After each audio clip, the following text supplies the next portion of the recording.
Bonjour et bienvenue dans cette partie 2 du bilan qui va cette fois-ci être consacrée aux films et aux courts-métrages que j'ai vus cette année.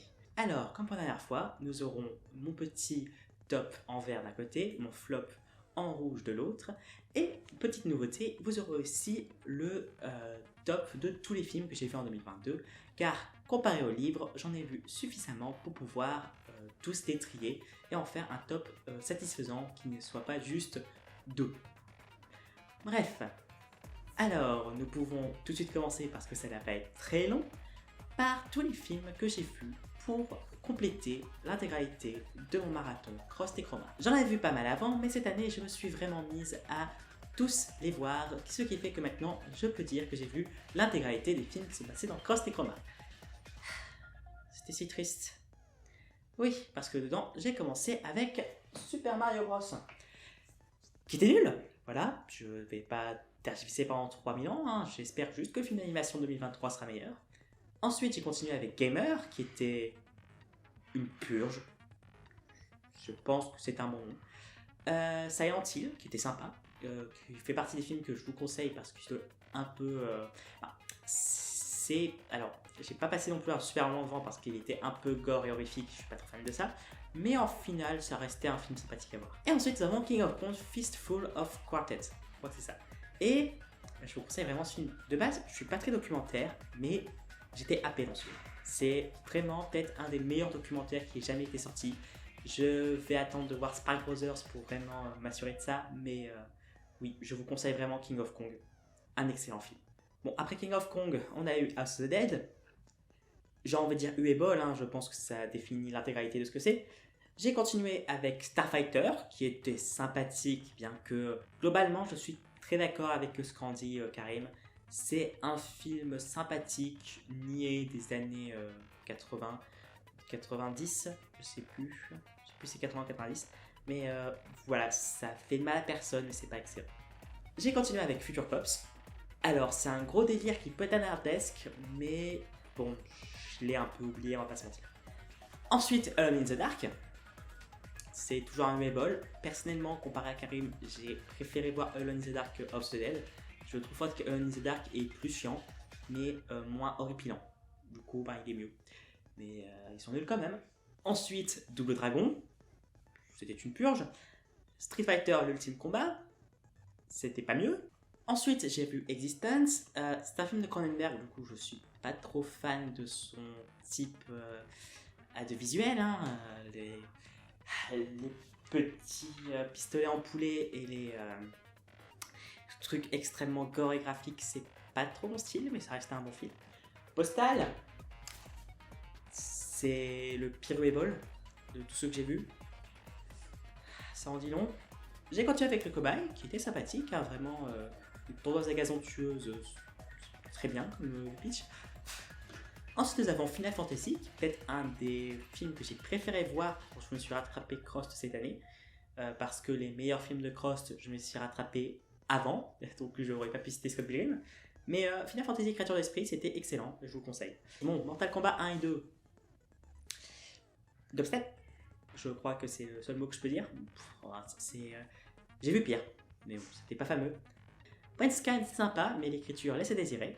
Ensuite, nous avions Stay Alive, qui était long. Enfin, il était ennuyant, Stay Alive. Ensuite, Resident Evil, je me rappelle tellement pas, je me rappelle juste que c'était mauvais. C'est déjà bien, on va dire. Ensuite, Dead or Alive, et c'est un gros film de bof, mais c'est tellement assumé que, en vrai, ça faisait partie des films que j'ai préféré voir dans Cross. C'est toujours un mauvais film, hein. Mais en fait, il est bof sans être. Enfin, il est bof vulgaire, mais sans aller trop dans le vulgaire qui fait que je déteste ça. Genre, on n'a pas vraiment de nudité, des choses comme ça. C'est plus c'est des personnes en bikini et en short, mais pas en. Mais pas nues. Du coup, je préfère ça à un American Pie, mais on va reparler de ça. Bref. C'était bof, c'était bas du front, mais en vrai, ça fait un peu nanar sympa. Ensuite, on a eu Hypertension. J'ai détesté ce film. C'est comme j'ai détesté Ultimate Game, j'ai détesté Hypertension. J'ai trouvé par contre que lui, il était vraiment vulgaire et crade et insupportable à voir. Et je termine avec tous les films que j'ai dû rattraper pour Crost avec Video Kid, qui était un film. C'est déjà bien, c'était un film commercial. je veux faire plus de choses. Ouais, j'ai pas été très fan de Video Kid. On continue maintenant avec les films que j'ai vus pour Chroma, à commencer par Troll 2. Beaucoup de gens trouvent que c'est un nanar, je trouve que c'est un navet insultant. Après, peut-être parce que je suis la cible de ce film, à savoir, ça tape beaucoup sur les végétariens et les véganes, je le suis, ça tape sur les queers, je le suis. Bref, ou même si comparé au troll qui tape surtout sur les bisexuels et homosexuels, bon, sexuels ou romantiques, hein, n'oublions pas les biromantiques et les homoromantiques, ils existent aussi et ils sont sympas. Mais voilà, j'ai vraiment trouvé que ce film était une purge et je trouve même pas qu'il est si mauvais que ça. Genre, l'horreur, elle fonctionne de temps en temps, notamment le twist final, il fonctionne. Enfin, le final surprenant, il fonctionne niveau horreur. Alors oui, les acteurs sont affreux, le scénar n'est pas très bon, et les costumes, oui, les costumes des trolls sont... genre ce troll-là, quand même, est vachement mieux fait, mais c'est... en plus, c'est pas des trolls, c'est des gobelins, mais voilà, c'est pas terrible. Vraiment, et j'ai vraiment détesté ce film. J'ai continué avec Rollerball, qui était... Alors, c'est intéressant de voir un film à ce point détruit par les studios, mais déjà, il y a plus intéressant comme film détruit par les studios, et c'était pas un très bon film pour autant. Même s'il est vraiment puissant, ce fusil à pompe, après avoir été totalement inefficace. J'ai continué avec Signe. Alors, j'ai un petit verre d'eau ici. Et Signe, c'était bien. Pas terrible ce verre d'eau. Après Signe, j'ai continué avec Paranormal Activity. Je me suis ennuyé devant. Continuons avec McEnemy, qui est... En vrai, ça va. Genre, c'est un mauvais film, un peu nanar, mais j'ai vu pire. On continue avec Vidoc, qui était très sympathique au niveau des idées, surtout au niveau de la mise en scène. Bon, malheureusement, L'Oréal est un gros macho et le reste du film n'est pas terrible et surtout il est agressif. Mais il y avait des trucs plutôt intéressants dedans. Après Vidoc, il y a eu Piège à Hong Kong, qui était sympathique. Il y a plein de problèmes dans Piège à Hong Kong, mais on passe un bon moment devant, je trouve. Ensuite, il y a eu 12 nuits sans grande nuit, qui était un slasher déjà qui m'a rien fait.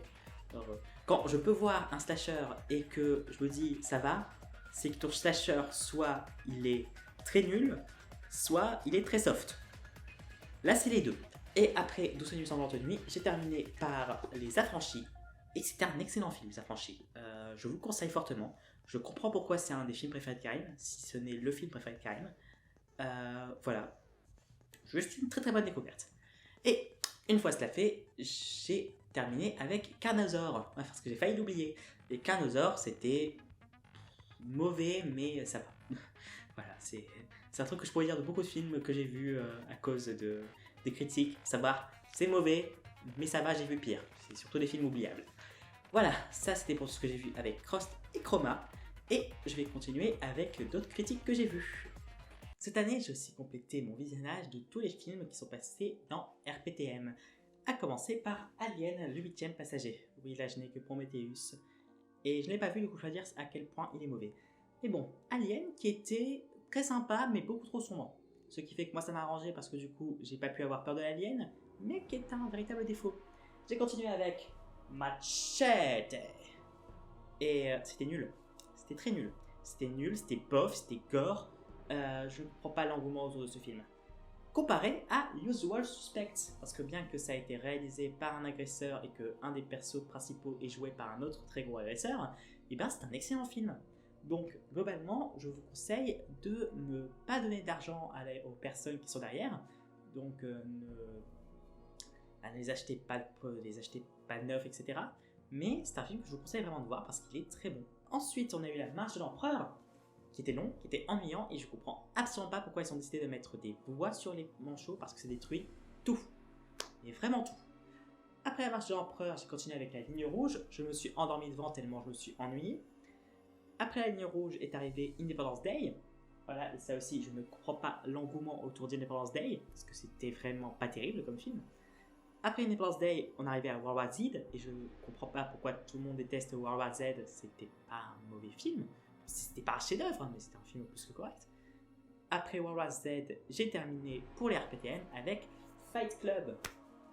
Et j'ai un problème avec Fight Club, c'est parce que je le trouve un peu trop sur la glorification du virilisme et du virilisme toxique, de la masculinité toxique. On voit que ça en critique en partie, mais j'ai l'impression que ça ne critique pas assez, que ça le valorise trop.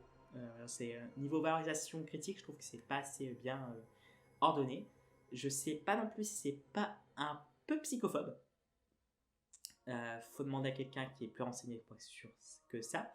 Je demanderai peut-être ça un jour, ça brille. Mais sinon, voilà, c'était un film qui reste sympathique, même si voilà, j'ai quelques réserves dessus. Et une fois que j'ai fini les RPTM, on va passer à une autre série vidéo dans laquelle j'ai vu tous les films qui sont passés dedans, à savoir 50-50. Donc pour les 50-50, j'ai commencé par voir Tron l'héritage. Et Tron l'héritage, c'était mauvais. Bon, c'était pas une purge non plus, hein, c'était mauvais, c'était moyen mauvais, mais c'était pas terrible Tron l'héritage. Comparé à La Ligne verte. La Ligne verte qui est excellent. Voilà, je vous conseille vraiment La Ligne verte. Je sais pas à quel point le livre est bon, parce que je n'avais pas lu. Mais le film en tout cas est très très bon et c'est un classique. Après La Ligne verte, je me suis occupé des Nouvelles Aventures d'Aladin. C'était les Nouvelles Aventures d'Aladin. Après les Nouvelles Aventures d'Aladin, j'ai vu Police. Et Police, c'était alors sympathique mais un peu cru. Et personnellement, j'ai un problème avec l'institution de base. Même si là, ça montre un brigade des mineurs qui font leur mieux.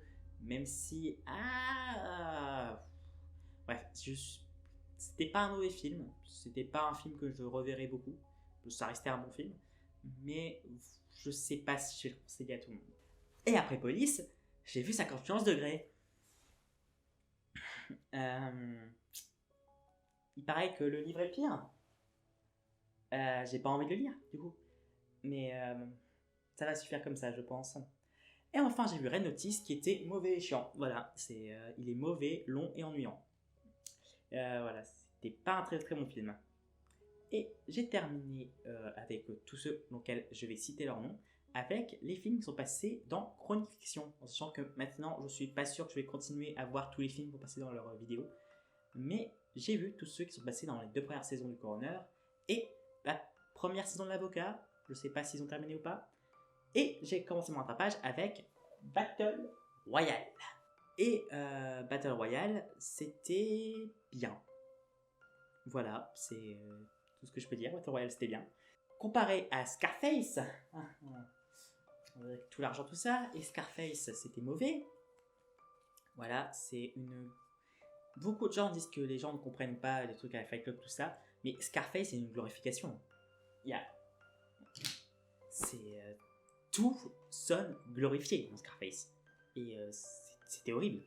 Voilà, je trouve Scarface a échoué dans ce qu'il voulait faire. Après Scarface, j'ai regardé Pulp Fiction. Et Pulp Fiction, c'était bien. Voilà, c'était bien, c'était sympathique de voir les tueurs dans leur milieu commun. Mais voilà, c'était pas non plus un film que je reverrai régulièrement. Que j'ai envie de voir régulièrement. Mais c'était une bonne découverte. Après, j'ai vu Thelma et Louise. Donne-moi une petite voiture. Allez là, une petite voiture. Et Thelma et Louise, c'était bien. Voilà, et surtout, le truc qui est bien avec Thelma et Louise, c'est que ça permet de voir des filles criminelles, même si là, elles ont toutes les raisons du monde d'être criminelles. Et au contraire, hein, moi je serais pour leur relaxation. Mais voilà, ça reste un bon film et c'est un film que je vous conseille de voir pour notamment toutes les personnes qui pensent que les femmes criminelles, c'est impossible. Et ça ne fait absolument pas peur ou imposer du respect. Voilà, regardez Thelma et Louise et vous verrez que si. Après Thelma et Louise, j'ai vu Full Metal Jacket. La première partie de Full Metal Jacket est très bonne. Une fois qu'on passe à la seconde partie, celle où ils partent vraiment en guerre, c'est plus l'entraînement. C'est long, c'est ennuyant et non, Full Metal Jacket, c'est une très bonne première partie et une seconde partie totalement osef. J'ai regardé Psychose. Psychose, disons que j'ai quelques problèmes avec ce film. Il était bien fait, il était intéressant, l'histoire était captivante, la partie horreur fonctionnait, mais il est psychophobe et transphobe à mort. Bon, là c'est pas trop cool, surtout avec le final, hein, ça m'a glacé. Donc voilà, c'est un bon film, mais il a vieilli. Il a très mal vieilli. Et niveau moral, c'est très très mauvais. Donc après Psycho, j'ai continué avec Mon Petit Scream. Et c'était mieux niveau film d'horreur déjà. Alors, je pense qu'il y a mieux que Scream. C'est pas non plus génial, génial. Mais surtout pour le final, ça reste un film très intéressant, très appréciable. Et je me demande comment ils ont fait pour les suites, parce que pareil que les suites sont mauvaises, et ça m'étonne pas, parce que je vois pas vraiment de suite à Scream. En tout cas, les suites à Scream c'est moins intéressant, je pense. Bref, en tout cas, c'était un bon film. Après Scream, j'ai vu Blade Runner, pas 2049, j'ai mis Blade Runner la Final Cut. Plutôt sympa. Voilà, ça va être rapide. J'ai continué avec 300. Je pense que je déteste Zack Snyder en tant que réal. Moi, en tant que personne, je suis pas sûr que je vais l'aimer beaucoup. Mais 300, tout le monde l'adore. C'est un gros film de viriliste masculin, queerphobe, sexiste. Non, 300, c'est nul. C'est très très nul et raciste aussi. Non, 300, je vous conseille vraiment pas. J'ai oublié aussi handiphobe, validiste. Parce que oui, bon, t'es handicapé, t'es forcément un traître. Non, 300, je vous conseille vraiment pas. C'est vraiment pur. Après 300, j'ai vu Le Jeu de la Mort. J'aurais pu mettre Le Jeu de la Mort dans mon flop, mais j'ai préféré plutôt taper sur Zack Snyder. Notamment parce que Le Jeu de la Mort, en plus, c'est un film vraiment opportuniste et surtout il est oubliable. En fait, si c'était pas un gros crachat sur Bruce Lee, ce film, tout le monde l'aurait oublié. Et il a aussi un moins grand impact, ce qui fait que je le déteste moins. Mais voilà, c'est un mauvais film. Je ne vous le conseille vraiment pas. Je vous conseille à la limite regarder la scène de combat, elle est plutôt bien chorégraphiée, mais c'est tout. Ensuite, j'ai vu La Fureur du Dragon, c'était sympa mais oubliable. Après ça, j'ai regardé Whiplash. Hop. Et Whiplash, c'était sympa. Voilà, j'ai vu mieux. Genre, Full Metal Jacket, c'était mieux, même si. En fait, avantage de Whiplash, tout le film est bien. Il n'y a pas une partie qui devient ennuyante alors que l'autre partie est très bonne. Mais Full Metal Jacket est mieux dans sa première partie, même si la seconde partie est beaucoup moins bien, que Whiplash. Après Whiplash, je me suis vu No Country for Old Men, qui était très sympa comme film. J'aime surtout le personnage. J'ai oublié son nom, mais le tueur froid. Anton, je n'ai oublié son nom, ça m'énerve. Mais voilà, c'était un bon film. Après No Country for Old Men, j'ai vu ça. Et ça, c'était très très bon. Je ne m'attendais pas à autant aimer. Bon, c'est pas un film que je reverrai beaucoup, notamment parce que sinon je ne vais plus dormir de la nuit. Et je vais avoir la phobie. Déjà que je suis pas à l'aise devant des clowns, si je revois ça, je pense que je serai encore moins à l'aise devant les clowns. Mais ça restait un bon film. J'ai dû donc juste zapper les quelques scènes un peu trop horrifiques pour moi. Mais c'était très très bon et je vous le conseille. Surtout si, comparé à moi, vous êtes fan de films d'horreur. Et j'ai terminé avec la trilogie Nolan de Batman. Avec globalement, Batman Begins, c'était un bon film. Dark Knight, c'était un très bon film que je vous conseille. Voilà, c'est dans mon top de cette année. Et même s'il y a toujours les problèmes liés à l'univers de Batman, que ce soit au niveau du Joker ou au niveau de Bruce. Et enfin, Dark Knight Rises, c'est celui qui plonge en plein dans les problèmes de Batman, qui fait qu'il est moins bon. À savoir les problèmes où Batman, c'est un gros riche qui tape sur les pauvres. Voilà, ça c'est le gros problème que Batman. Des fois, c'est plus ou moins sauvé, esquivé par de bons scénaristes et réalisateurs. Là, ça plonge totalement dedans. Le film reste agréable, hein, mais c'est pas terrible. C'est Batman. Bon, et une fois que j'ai terminé les chroniques fiction, on va partir dans la partie qui va être triste et à la fois pas triste parce que ça m'a permis de rencontrer beaucoup de bons et de très mauvais films. Bon, c'est parti pour les critiques à briques. Bon, niveau révélation sur des personnes cette année, ça n'a pas été la joie. Et dedans, deux vidéastes que j'adorais, dont j'ai regardé, qui m'ont beaucoup... Niveau révélation cette année, ça n'a pas été la joie. Et dedans, deux vidéastes qui m'ont beaucoup inspiré, dont j'ai regardé toutes les vidéos, et dont j'ai regardé tous les films qui sont passés dans leurs vidéos, sont révélés être deux agresseurs. Bon, premièrement, courage aux victimes, et tout mon soutien vient à elles. Et de deux, du coup, même si vous allez sûrement reconnaître les personnes de qui je parle, parce que bon, il n'y a pas des centaines de personnes qui collent à ces descriptions. Et en plus, si vous connaissez les films qui ont été traités, vous allez reconnaître de qui je parle, mais je préfère ne pas les mentionner pour ne pas leur faire de la pub. Et dedans, pour commencer, j'ai regardé Highlander 3, 4, 5. Et Highlander 3, 4, 5, c'était pas terrible. Bon, Highlander 3 ça allait, Highlander 4 c'était très mauvais, Highlander 5 c'était encore plus mauvais, mais rien ne dépasse Highlander 2 heureusement.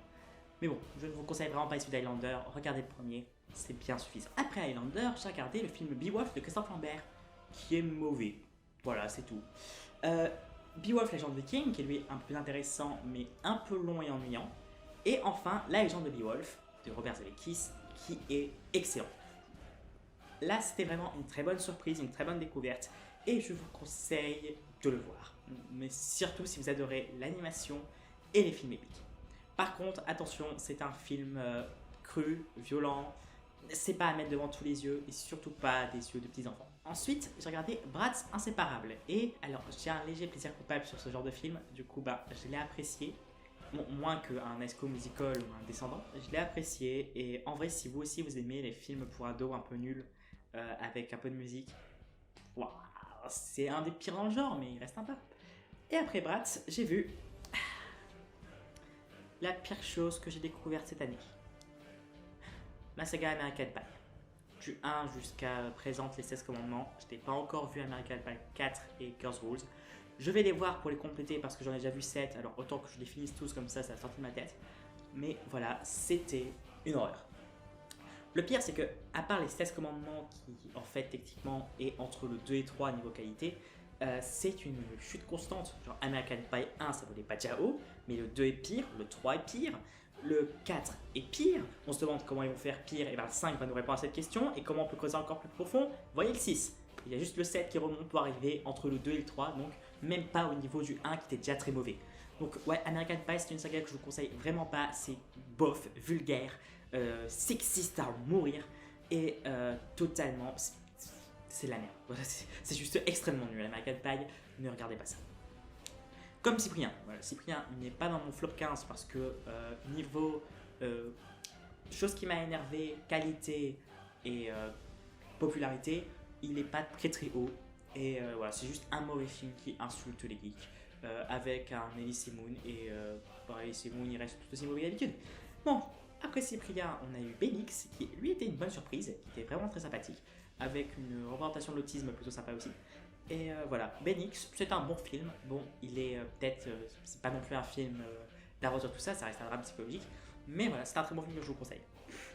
Après, j'ai vu Le Fils du Masque, c'était mauvais, c'était très mauvais Le Fils du Masque, et ça ne vaut absolument pas le masque de Jim Carrey. Ensuite, après Le Fils du Masque, on a eu la trilogie Tortue Ninja. Les Tortues Ninja 1, c'était vraiment bon, même s'il y a 2-3 trucs qui ont mal vieilli.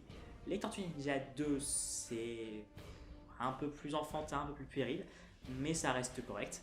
Et enfin, les Tortues Ninja 3, c'est très mauvais. Voilà, ça c'est pour la trilogie. J'ai continué avec Escaflowne le film, et là je vous conseille plus la série que le film.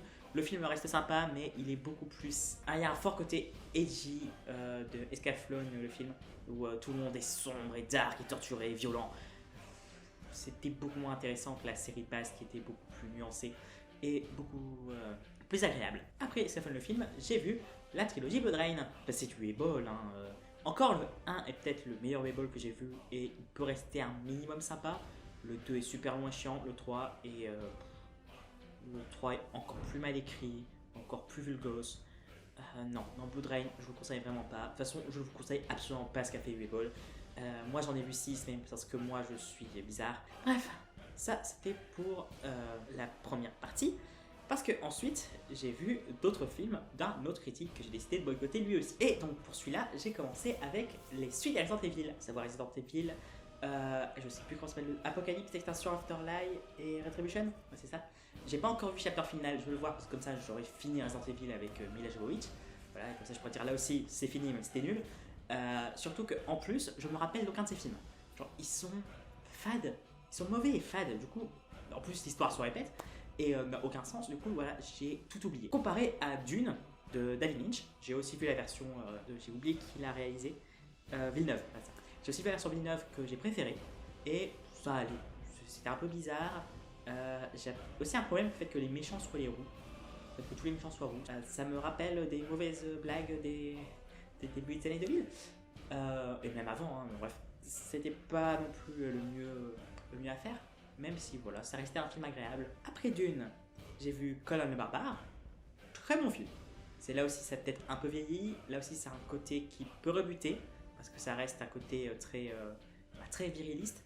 C'est viriliste mais pas machiste. C'est très les hommes bruts, muscles. En fait, c'est du Bob Lennon. Et Bob Lennon, je sais que ça passe, ça casse, avec aussi un grand code de l'honneur, etc. Soit on n'accepte pas, mais bon, voilà, c'est pile ou face, mais le film reste très bon. Après ça, j'ai vu L'échelle de Jacob, très bon film d'angoisse, très bon film sur la guerre du Vietnam aussi. Voilà, juste L'échelle de Jacob, c'est un film que je vous conseille, même si là aussi, si vous êtes un peu sensible au film d'horreur comme moi, vous risquez de faire de temps en temps un petit halte-table pour passer quelques scènes. Après L'échelle de Jacob, j'ai vu Zardoz, c'est un film intéressant. C'est bon, il y a mieux.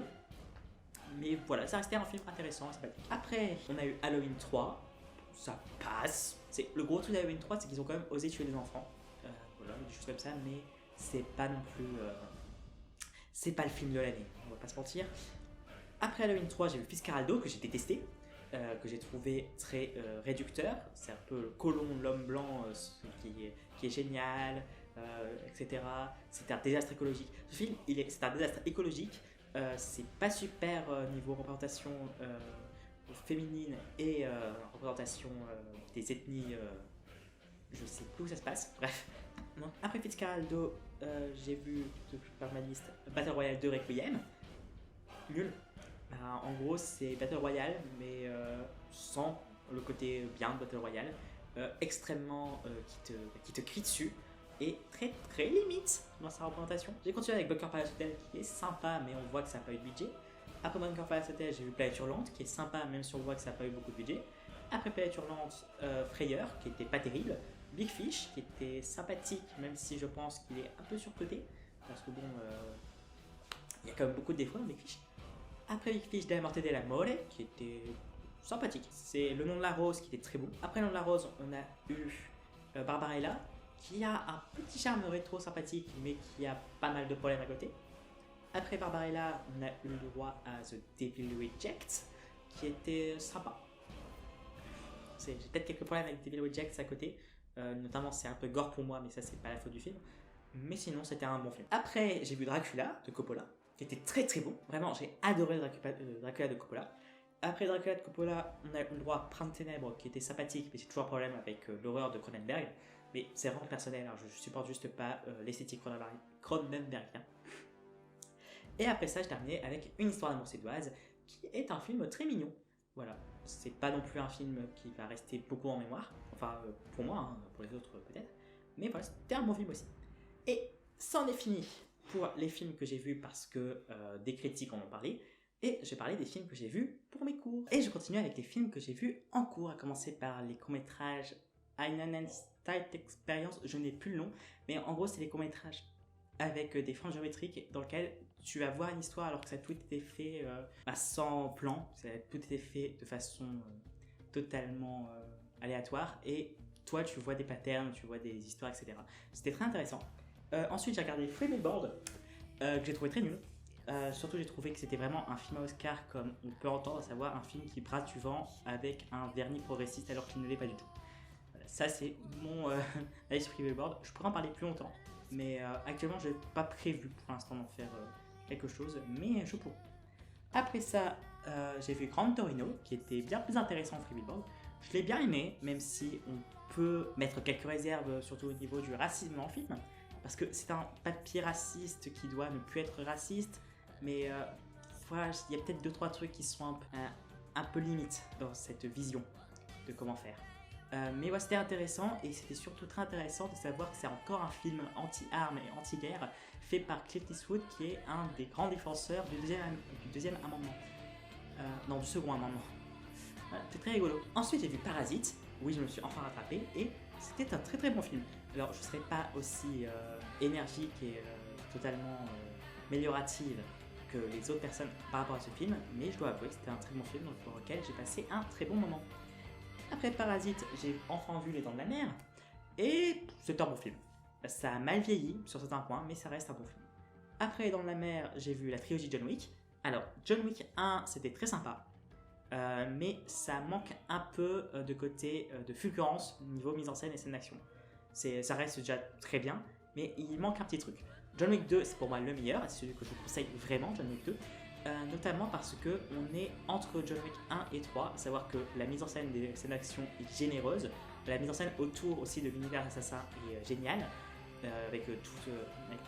on découvre toutes leurs petites règles, et l'histoire est tout aussi intéressante que celle du 1 avec la vengeance de John Wick. Là c'est pas la vengeance, mais c'est les dettes de John Wick qui le rattrapent. C'est très intéressant. Et John Wick 3, j'ai trouvé l'histoire un peu moins intéressante, ça s'est beaucoup ressuscité, notamment parce que on a déjà bien découvert le monde des tueurs à gages. Et du coup, les revoir comme ça, t'as moins le côté découverte, t'as moins le truc intéressant derrière, mais les scènes d'action sont excellentes. Et John Wick 4, je compte le voir, mais j'ai peur que la formule lasse. Et enfin, je termine avec Inglourious Basterds. C'était un bon film, j'ai préféré Pulp Fiction de Tarantino, mais ça restait très bon et c'est un film que je vous conseille quand même. Et enfin, je compte voir, alors je les ai toujours pas vus au moment où je tourne ceci, mais c'est donc À bout de souffle que je compte voir pour un petit truc personnel à côté. Enfin, c'est entre les cours et un truc perso. Et La mort aux trousses, qu'on doit voir aussi pour notre cours d'analyse filmique, que je compte le voir donc dans la semaine, donc avant que la vidéo soit postée, après que je la tourne. Mais ensuite, j'ai voulu voir ce qu'a fait Montréal préféré. Enfin, à l'époque, c'était pas vraiment Montréal préféré parce que j'ai vu qu'un film de lui, mais depuis, ça l'est clairement. Parlons d'Edgar Wright. Pour commencer, nous allons parler de ces deux montages. Il y a Will of Will et Gun Fetish, c'est ça. Un sur les armes à feu et un sur la course de Will. C'est deux montages très efficaces. On voit déjà les prémices de l'intérêt du montage de notre cher Edgar. Et c'était très très intéressant. Ensuite, je me suis regardé ses clips, parce que Edgar Wright a fait énormément de clips, et ils sont tous bons. Mais je vais revenir un peu un à un, parce qu'il y en a certains dont j'ai vraiment envie de parler. Donc pour commencer, on a Keep the Home Burnings, qui est sympathique sans plus, et After Hours. Et oui, After Hours, je le mets dans mon top de l'année, parce que After Hours est un clip vraiment excellemment bien réalisé. C'est un clip aussi en plan séquence. Et même la chanson est très sympa, l'ambiance de la chanson est très sympa. Je vous conseille vraiment de voir ce clip, il est génial. Après After Hours, il a fait Psycho Safari, qui était très sympathique. Blue Song, qui a inspiré Baby Driver, dont on va reparler, qui était aussi très sympa. Summer, qui était là aussi sympathique, mais fait partie peut-être des moins intéressantes du lot. Après Summer, il y a Bastardo, qui était très très drôle. Après Bastardo, Gust of Wind, où c'est peut-être celui où on voit le moins sa patte, c'est un peu triste. Et enfin, celle que je vous conseille le plus, Colors, qui est une pépite de montage. La musique est très cool aussi. Colors, c'est vraiment quelque chose sur lequel je vous conseille vraiment de le voir. Vous n'allez pas perdre votre temps. Bon, là j'ai parlé de ses clips, mais j'ai pas parlé de ses courts-métrages, parce qu'il a réalisé plusieurs courts-métrages, à commencer par Forced Hilarity, qui est un court-métrage qu'il a réalisé pour un téléfilm Straight 8 en 2004, qui est rigolo. Don't, pour le film j'ai oublié le nom, je le remettrai au montage, bref, qui est une fausse bande-annonce de film d'horreur qui donne presque envie de voir le film d'horreur, même si c'était un film d'horreur humoristique. Et enfin Sally Shield, qui est une pub pour Sea Shield, je crois, avec Zendaya, et qui était très rigolo, et là aussi on voit bien la patte de montage de Edgar Wright. Et enfin, il y a son film étudiant, Dead Right, qui est un film de 40 minutes, plus un moyen métrage, et c'est un très bon moyen métrage, dans lequel on voit aussi le début de ce qui va devenir Hot Fuzz et Shaun of the Dead, et je vous le conseille. Bon, malheureusement, il est disponible qu'en anglais et en mauvaise qualité, mais c'est vraiment un truc sur lequel vous devez foncer. C'est un très bon moyen métrage. Bon, maintenant qu'on a parlé de ses moyens métrages, on va enfin parler de ses films. À commencer par A Fistful of Fingers, qui est une parodie de western, qui est très rigolo, et même si on voit le manque de budget, et clairement c'est pas non plus un chef-d'œuvre, mais ça reste un très bon premier film.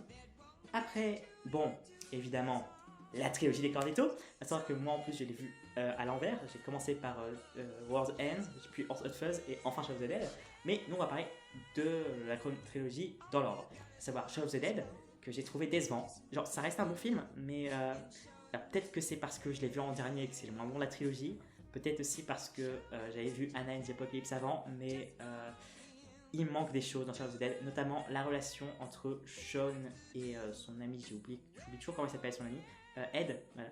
Sean et Ed, ils ont une très mauvaise relation dans le film qui les rend pas super appréciables, comparé à toutes les autres relations des personnages entre Nick Frost et Simon Pegg qui sont toujours un point fort de leur film.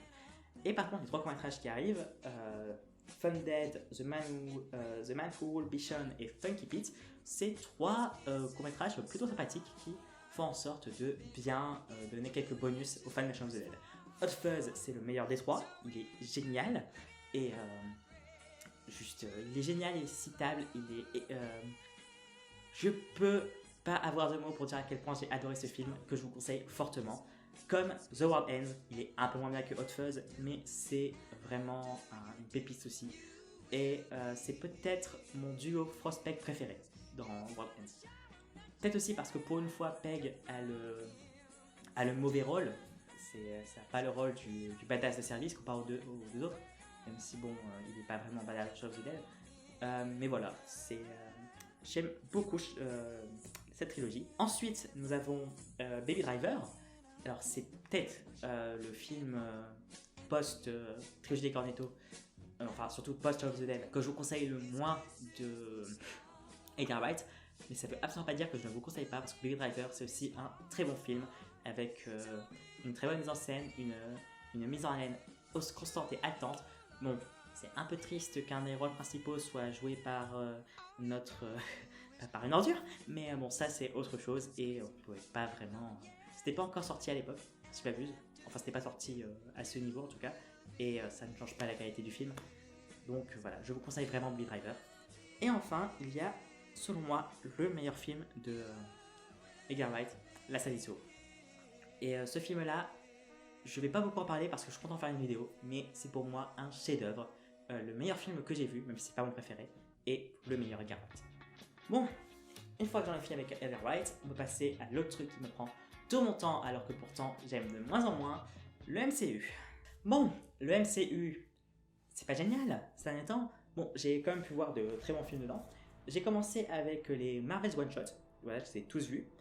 Il y en a des moins intéressants que d'autres, le consultant est moins intéressant, Peter the List, qui est pas vraiment un Marvel's One Shot, tout comme les scènes rajoutées de No Way Home pour la Morphin Cut, je sais plus trop comment ça s'appelle.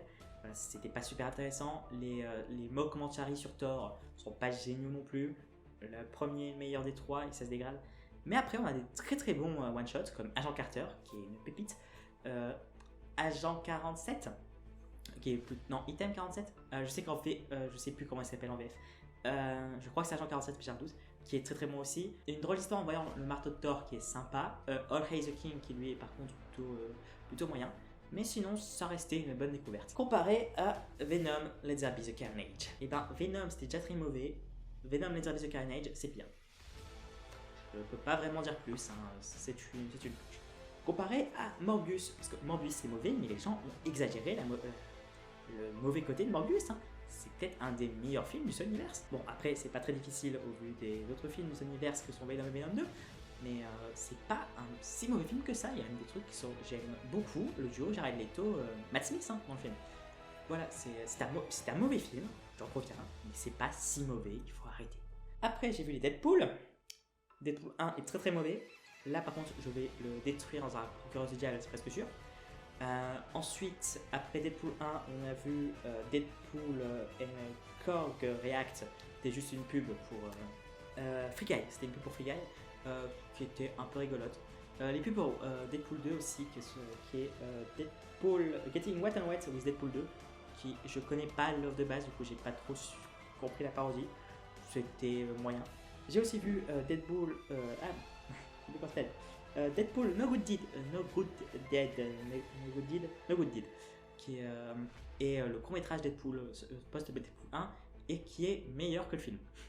Bon, c'est pas très difficile et c'est pas non plus génial pour autant, comparé à Once Upon a Deadpool et Deadpool 2. Alors, Once Upon a Deadpool, c'est une version censurée et ça reste rigolo pour autant. Hein.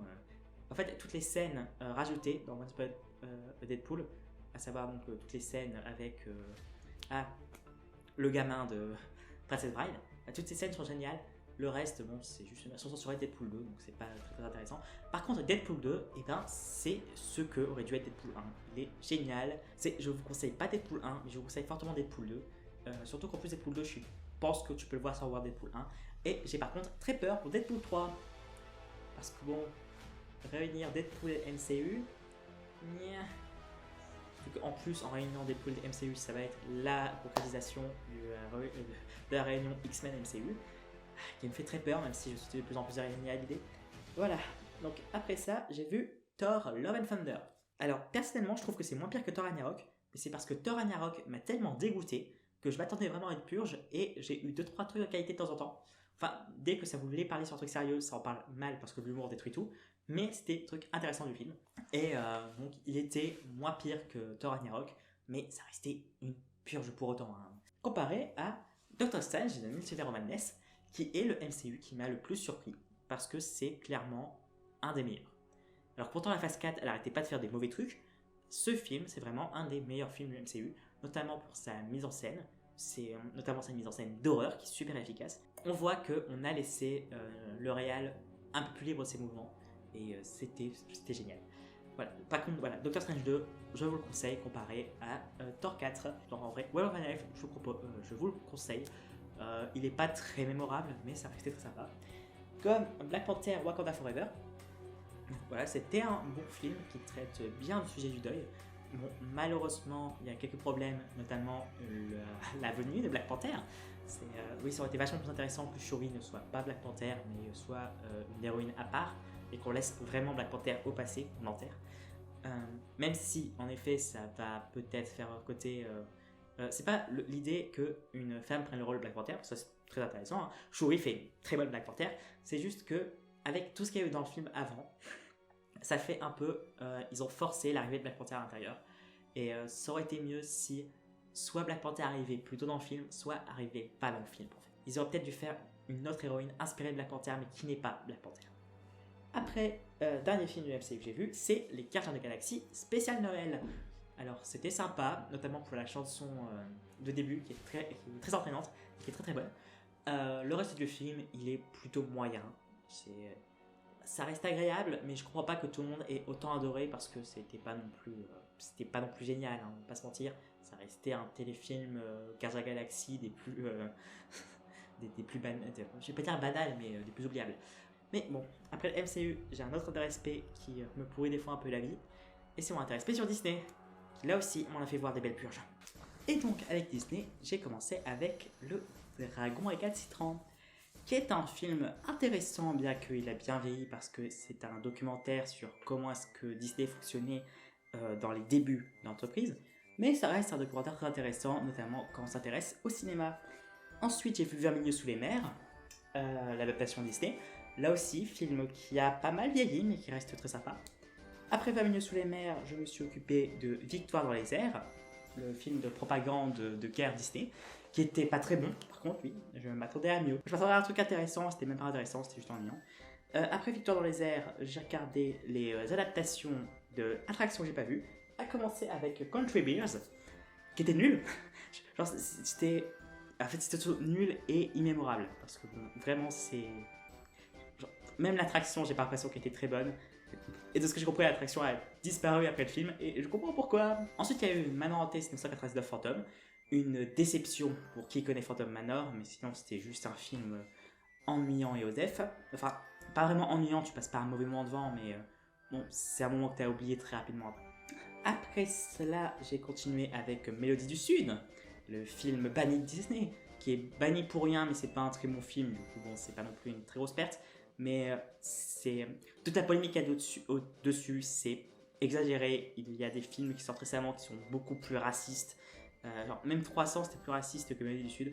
Mélodie du Sud a le problème global de Disney, à savoir de l'apolitisme, à la limite, mais c'est tout. Après Mélodie du Sud, j'ai vu Milo sur Mars, qui était pas terrible, mais qui avait d'autres trucs intéressants dedans. Après Milo sur Mars, j'ai continué avec Frankenweenie, qui lui était pas terrible et qui n'avait rien d'intéressant dedans. Le court-métrage Frankenweenie de Tim Burton est comme vachement mieux, je vous conseille beaucoup plus que le film. Après le film Frankenweenie, j'ai continué avec James et la pêche géante, pour continuer avec les Selig et les films en stop motion, et j'ai préféré le livre. Voilà, c'est le livre, je trouve un peu plus mémorable. Là où le film, je sais pas, j'ai eu un bug avec le film. C'est peut-être un peu trop bizarre, un peu trop rapide. Je sais pas, le mélange live animé, je sais pas, mais j'ai un petit problème avec le film. Après, c'était pas un mauvais film, hein, mais je suis pas rentré dedans. Après cela, j'ai vu Fairy Tail, qui était très peu intéressant, hein, j'étais totalement oublié. J'étais juste scotché sur l'idée qu'il y a eu un court-métrage, La Ferme se rebelle. Je m'y attendais pas. Comme La partie de pêche, qui était un court-métrage de Vaiana, que j'ai vu, qui n'était pas très intéressant non plus. Après ça, j'ai regardé Interview à la biologie marine. Oui, là, on va être beaucoup dans le court-métrage, qui est le court-métrage qui est sorti après avec Le Monde de Dory. Pas génial, tout comme L'école de conduite Administrators, celui qui est sorti à Cars 3, qui là aussi était pas très intéressant et que j'ai vite oublié. Après cela, hop, les derniers Pixar cette année. Alerte rouge, qui était. Je m'attendais à une catastrophe. Finalement, c'était un film moyen plus. Notamment au niveau de la représentation. La représentation de l'adolescence féminine est très bien faite. Ça fait en sorte de la dédiaboliser et c'est une très bonne chose. Bon, on aurait eu un film qui est un peu mieux construit avec beaucoup moins de gameries dedans, ça aurait été mieux. Mais déjà, c'est un gros bon point pour Alerte rouge. Et ensuite, j'ai vu Buzz l'éclair qui. Buzz l'éclair me faisait très peur parce que c'était un film qui, au contraire, Alerte rouge, je m'attendais à rien. Buzz l'éclair, ça avait l'air d'être très prometteur. Bon, très prometteur et casse-pipe parce que quand j'ai vu Buzz l'éclair, j'ai fait mais faites pas un film Buzz l'éclair, faites un film de science-fiction parce que ça n'a rien à voir avec l'univers de Buzz l'éclair comme ça a été décrit dans la série animée et le film de base qu'on a eu et dans Toy Story. C'est absolument pas ça et le film qui se veut, c'est le film qui a inspiré le jouet, c'est pas du tout possible. Tout ce qui peut être possible, c'est le film live qui est sorti après la naissance du jouet culte des années 80 comme on a pu avoir avec Power Rangers. C'est le seul truc que ce film peut être dans l'univers Toy Story. Et il y a des trucs très intéressants dedans. Toute l'histoire autour de Buzz est très intéressante. Et de sa coéquipière. D'ailleurs, je suis très contente de la représentation d'un couple lesbien qui ont des enfants, etc. Le chat aussi, le chat est très sympa comme personnage.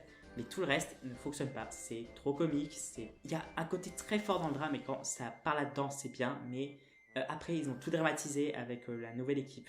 Alors qu'on aurait pu avoir juste un film psychologique sur Buzz et son côté qui passe à côté de sa vie en essayant de réparer une erreur alors que tout le monde essaie de vivre sa vie bien, voyant les gens dépérir autour de lui et ne pouvant rien face à tout cela. Ça aurait été très intéressant, mais à la place, on a eu ce film-là qui reste correct. Après, je me suis occupé des adaptations live avec Mowgli Story, qui était plutôt mauvais. C'était pas non plus une purge, hein, c'était correct, mais c'était pas très intéressant.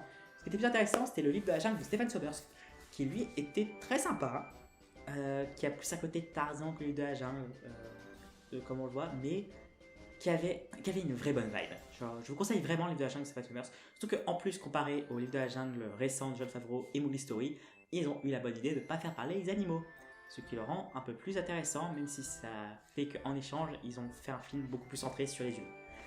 Après tout cela, on a eu quoi? Je regarde. Oui, les 100 dalmatiens.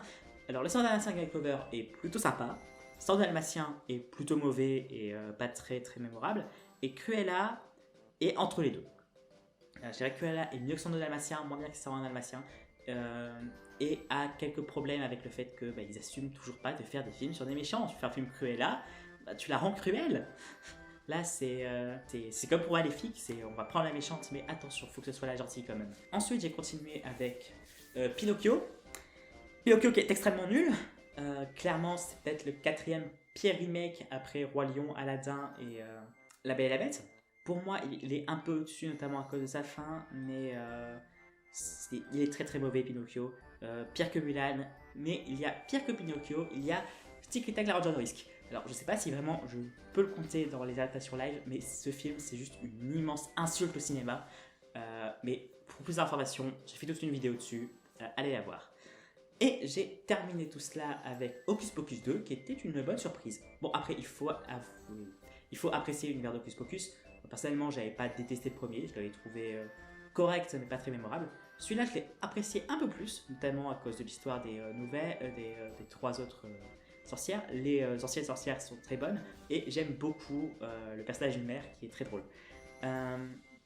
Bref, un film que je vous conseille pour tous ceux qui ne sont pas allergiques aux téléfilms Disney.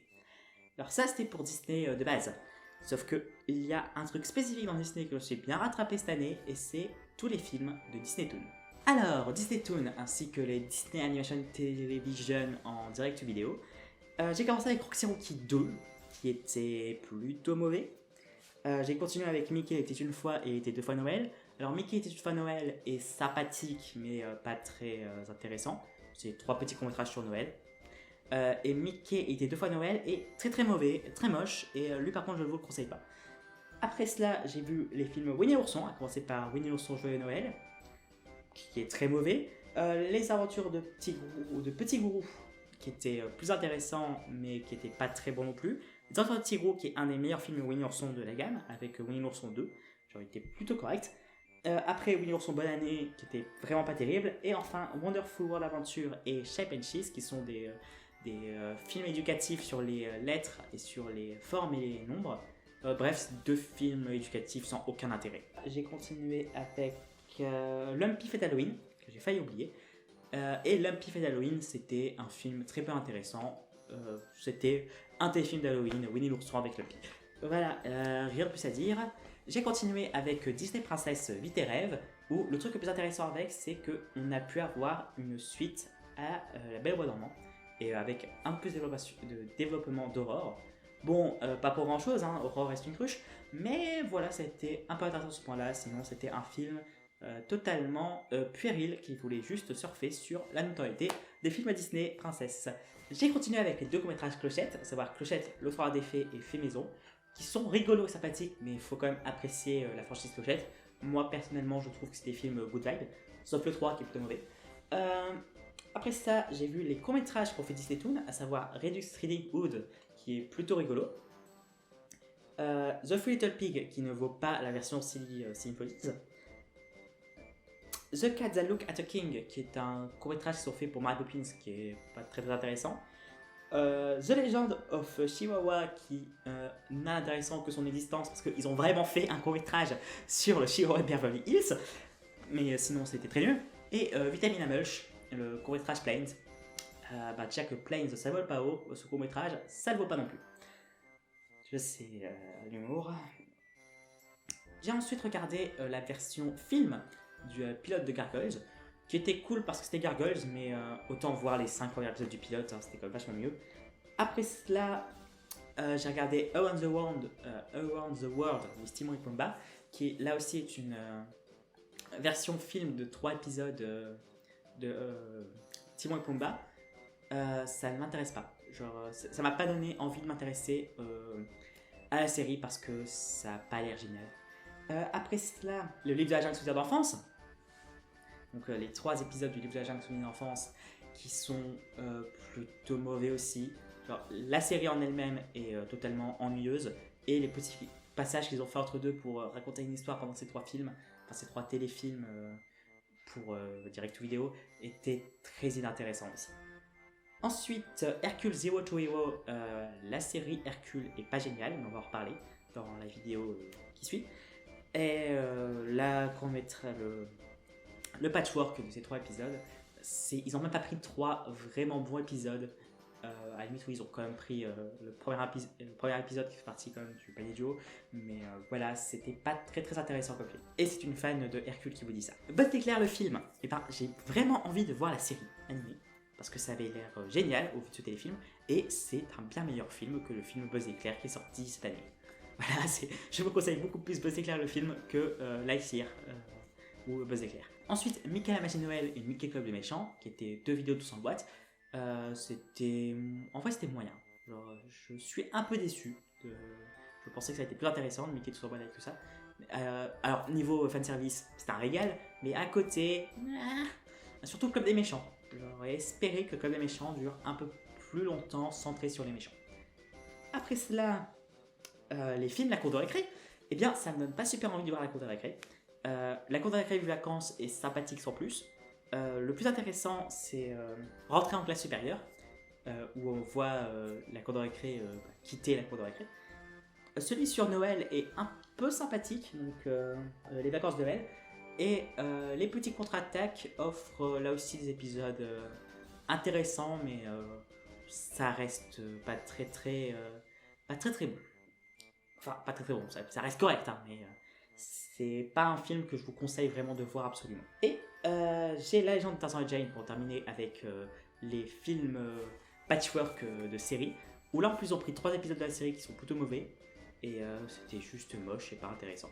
Que pour terminer, Double Film, je ne savais pas que la série Doom était si populaire, et je comprends pas pourquoi, parce que ça a l'air vraiment, vraiment inintéressant. Et enfin, Scott le film, qui est Double Film en pire. Allez, l'histoire est peut-être un peu plus intéressante, mais le truc est aussi moins agréable. Déjà, la DA, je la trouve très moche, mais le reste ne va pas non plus. La morale, je la comprends pas trop. Bref, c'est pas de film que je vous conseille. Bon, ça en est fini pour les Stay Tuned, mais il y a quelques autres sagas que j'ai décidé de terminer cette année. Enfin, 2 autres sagas. Et on va repartir sur ça. Je me suis ensuite occupé de faire des rattrapages de sagas filmiques. À savoir, pour commencer, les Twilight. J'ai commencé en regardant Twilight chapitre 3, qui est peut-être un des meilleurs films de la saga. J'ai toujours une préférence pour le chapitre 1, parce qu'il y a une vibe un peu doudou dans le chapitre 1 qu'on retrouve pas dans les suites et qu'on retrouve dans pas beaucoup de films. Enfin, il a une vibe nostalgique, Twilight chapitre 1, comparé au chapitre 2, 3, 4, 5. De toute façon, toute la saga est nulle, hein, on va pas se mentir. Le 3 est plus intéressant parce que c'est là où on a les 2 plus gros points forts de la saga, à savoir le passé de Jasper et le passé de Rosaline. Voilà, je veux des films sur eux, plutôt que des films sur notre trio détestable.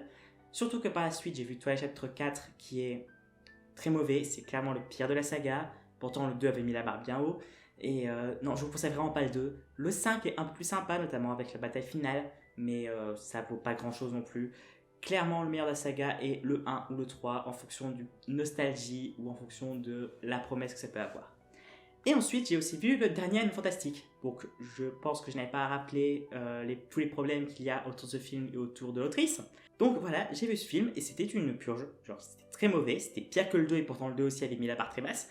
Je vous conseille vraiment pas ce film. Je vous conseille absolument pas de l'acheter. Et surtout, vous perdez rien parce que Animal Fantastique, vraiment, c'est... Le 1 va encore, la suite, ça ne va plus du tout. Ensuite, ça compte pas vraiment comme rattrapage de franchise, mais un peu quand même.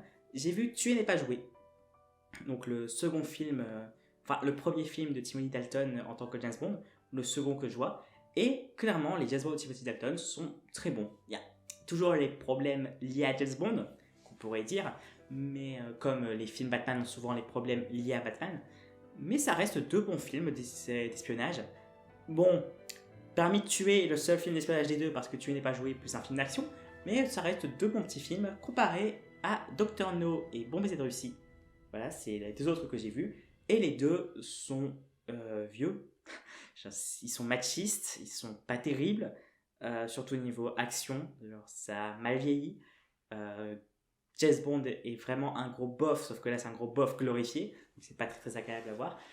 C'est pas non plus des très très mauvais films non plus, hein. On peut passer devant un bon moment devant, mais ça a mal vieilli, c'est pas très bon. Une fois tout cela, le premier film que j'ai vu de l'année, c'était The Kingsman, un film sorti l'année dernière, depuis il est sorti fin d'année 2021. Je l'ai vu en début 2022, et c'était un film plutôt chouette. J'aime beaucoup le retournement de situation qu'il y a vers le milieu du film. Le seul problème, c'est Rasputin et 2-3 autres réputations chez les méchants qui sont pas terribles, surtout niveau représentation de la Russie. Rasputin est extrêmement caricatural, mais surtout ça reprend les poncifs de les bis sont des dépravés, tout ça, et c'est énervant, ça m'a vraiment cringé pendant le film. Mais sinon ça restait un bon film d'espionnage dans la patte des 2 premiers Kingsman. Ensuite j'ai vu Uncharted, beaucoup de gens le descendent, je serais là aussi à même d'un peu plus le sauver. Alors, c'est un petit film d'aventure qui casse pas 3 pattes à un canard, avec de grosses failles à l'intérieur, j'en conviens, mais qui n'est pas si mauvais que ça non plus. Clairement entre ça ou un Thor, je regarde Uncharted 2 fois. Après aussi Uncharted je l'ai vu en Screen X, c'est sa version cinéma avec des écrans de côté pour allonger la scène, et c'était plutôt sympa, et c'est peut-être aussi aidé à mon appréciation parce que du coup les décors semblaient vraiment grands et on s'immergeait beaucoup plus dedans. Ensuite j'ai vu les films X-Files. X-Files, le film était très sympathique et offrait un bon pic sur X-Files, hein, parce que c'était la fin d'un arc très important. X-Files Regeneration est un peu mieux d'un côté et un peu moins bien de l'autre. Un peu mieux parce que du coup, t'as pas besoin de voir les 9 premières saisons pour entrer dans Regeneration, parce que c'est juste un épisode de la série en format long. Mais un peu moins intéressant parce que ça atteint pas le niveau de pic de waouh, grandiose qu'avait le 5e film. Mais ça restait 2 films X-Files que je vous conseille, qui sont très bons.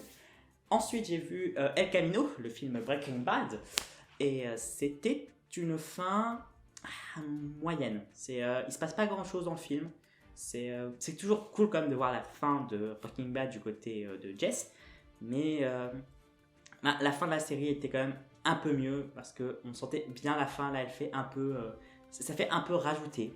Et vu que même si j'ai beaucoup aimé Breaking Bad, je suis pas une fan inconsidérée de la série, ça m'a pas agrippé plus que ça. Pour la suite, j'ai vu aussi Eragon, que j'avais commencé il y a longtemps, que j'avais jamais terminé. Là, je l'ai vu le film en entier.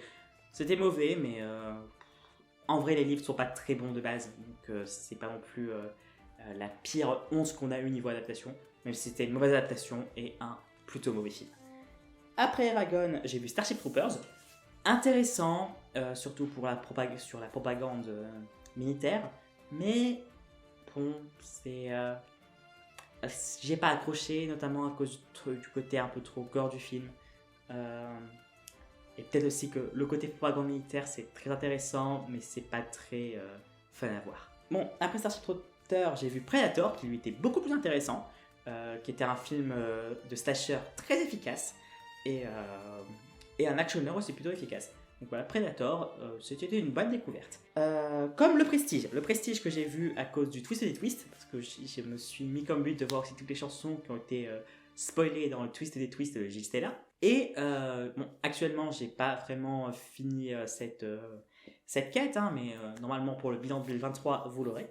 Et Le Prestige, il y a peut-être un peu trop de Nolanien dedans, savoir des twists à tous les coups, des grands discours, tout ça. Mais ça restait un film très bon, très solide, très intéressant sur cette bataille entre deux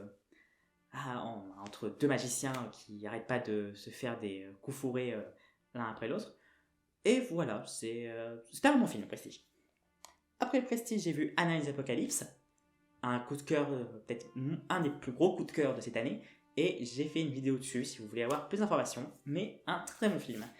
Après, j'ai vu Promare, qui est le film préféré de Maron meilleur ami, et qui m'a tanné pour que je le voie, et je regrette pas, c'était un bon film. Pas le meilleur que j'ai vu cette année, désolé Nos, mais t'as eu raison de me le montrer. Après Promare, Hotel Rooms, que j'ai vu à cause de JDG, une purge.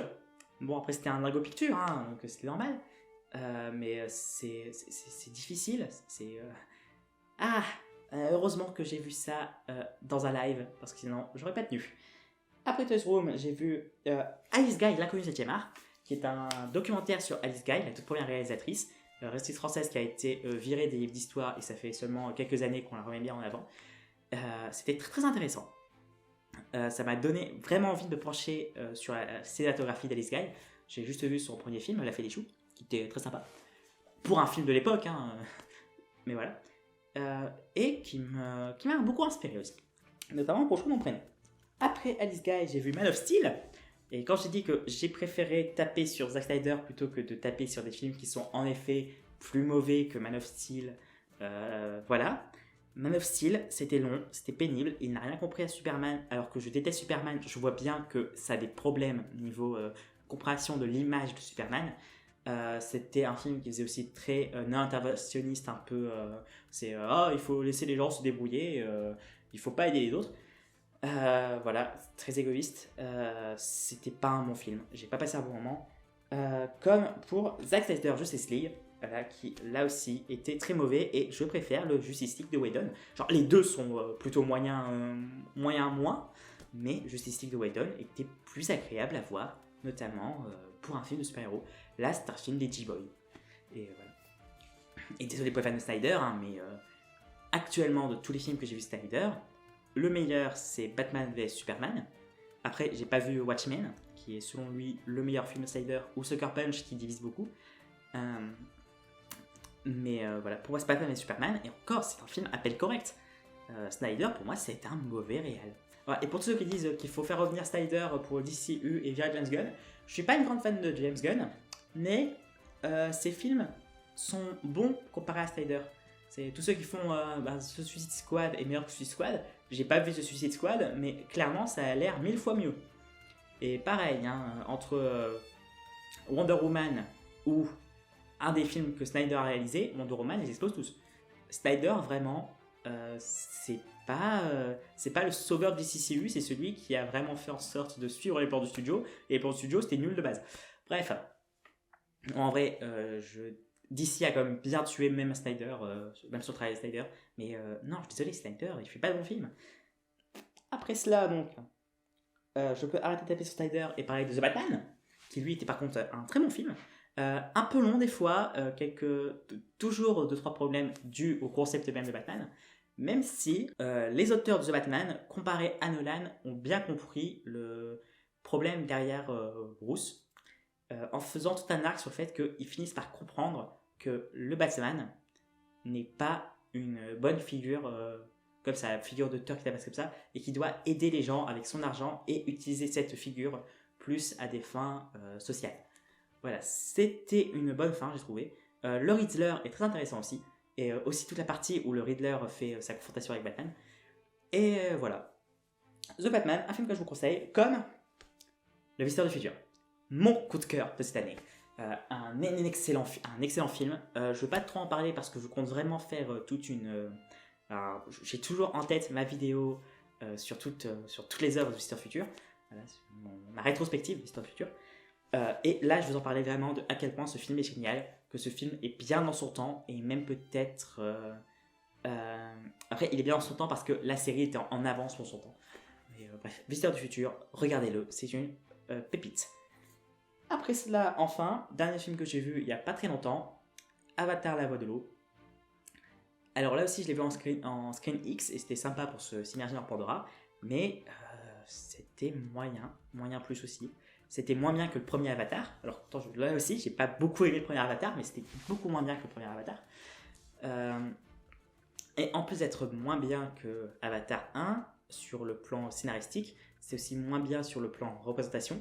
Parce que, bon, même si Avatar, Premier du nom, avait un petit problème de sauveur blanc, au moins le perso est handicapé. Et pareil, le côté femme forte, le côté féminisme de la société Navy était plus présente. Là, c'est vraiment très le paternel, les filles sont douces, les hommes sont des bourrins. Il y a plein de trucs bien dans Avatar 2. Notamment tout le truc avec les baleines. Je sais que c'est pas comme ça, mais j'arrive pas à me rappeler du nom. D'ailleurs, qui sont très touchantes. Beaucoup plus que les Navy. Parce que bon, entre des morts de Navy et des morts de baleines, c'est les morts de baleines qui m'ont vraiment fait presque pleurer. Et voilà. Donc, peut-être, si j'ai le temps, vous aurez aussi en off une critique de Kung Fu Panda 3. Voilà, ça c'était pour l'intégralité de tous les films que j'ai vus cette année. On va se retrouver demain pour l'intégralité des séries. Et là aussi, ça va être long, mais moins long que l'intégralité des films normalement. Allez, à demain!